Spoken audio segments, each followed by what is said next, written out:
90% யுஏஇல இருக்க அம்மாக்கள் எல்லாரும் ரொம்ப ஹாப்பியாக இருப்பீங்கன்னு நினைக்கிறேன். இங்கே அபுதாபியில் என்னோடய பசங்களுக்கும் ஸ்கூல் ஆரம்பிச்சாச்சு. ஸோ அதை ஹாப்பியாக கொண்டாடுறதுக்கு நானே இன்வென்ட் பண்ண ஒரு ஸ்வீட்டோடு வந்திருக்கேன். இந்த ஸ்வீட்க்கு நானே ஒரு பேர் வச்சுருக்கேன். கண்டிப்பாக அந்த வீடியோ கடைசியில் சொல்கிறேன். இந்த ஸ்வீட்டோட டெக்ஸ்சர் ரொம்ப டிஃப்ரெண்ட்டாக இருக்கும். கொழுக்கு முழுக்குன்னு சாப்பிட்றதுக்குமே ரொம்ப நல்லாயிருக்கும். இதை எப்படி செய்கிறதுன்னு பார்க்கலாம் வாங்க. அதுக்கு முதல்ல ஒரு கப் அளவுக்கு மாவு ஜவ்வரிசி எடுத்துக்கோங்க. நைலான் ஜவ்வரிசி இருக்கக்கூடாது, மாவு ஜவ்வரிசி தான் இதுக்கு கரெக்டாக இருக்கும். அது ஒரு பவுலில் சேர்த்துக்கோங்க.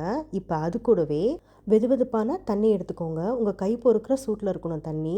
இப்போ ஜவ்வரிசி அளந்த அதே கப்பாலேயே தண்ணியும் அளந்து சேர்த்து ஜவ்வரிசியை நல்லா கொஞ்சம் நேரம் ஊற விடுங்க. ஒரு மணி நேரம் ஊற விட்டிங்கன்னா சரியாக இருக்கும். 1 மணி நேரத்துக்கு அப்புறம் நல்லா கொஞ்சம் நேரம் இந்த மாதிரி க்ரஷ் பண்ணி விட்டு இப்போ இதில் டேஸ்ட்டுக்காகவும் பைண்டிங்காகவும் சர்க்கரையும் பால் பவுடரும் சேர்க்க போகிறோம்.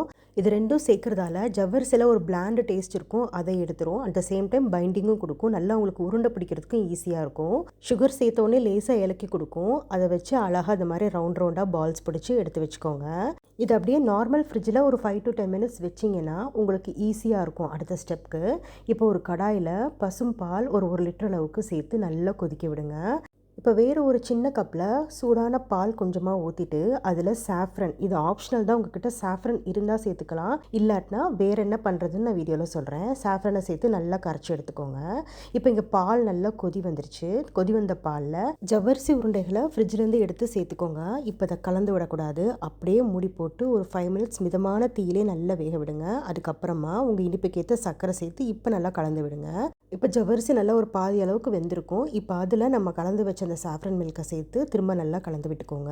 உங்ககிட்ட சாஃப்ரன் இல்லைன்னா வெறும் ஏலக்காய் பொடி மட்டும் போதும். நான் ரெண்டுமே சேர்க்குறேன் நல்லா எக்ஸ்ட்ரா ஃப்ளேவருக்காக. நல்லா கலந்து விட்டு நல்ல ஜவ்வரிசி வேக விடுங்க. மிதமாகவே இருக்கட்டும் அடுப்பு, அப்போ தான் அடி பிடிக்காது.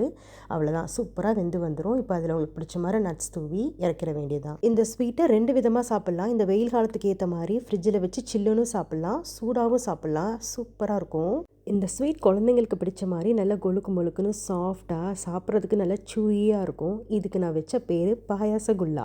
ஏன்னா இது பாயாசத்துக்கும் ரசகுல்லாவுக்கும் பிறந்த ஒரு கிராஸ் ஹைப்ரிட். ரொம்ப டிஃப்ரெண்ட்டாக இருக்கும். கண்டிப்பாக நீங்களும் ட்ரை பண்ணி பாருங்கள்.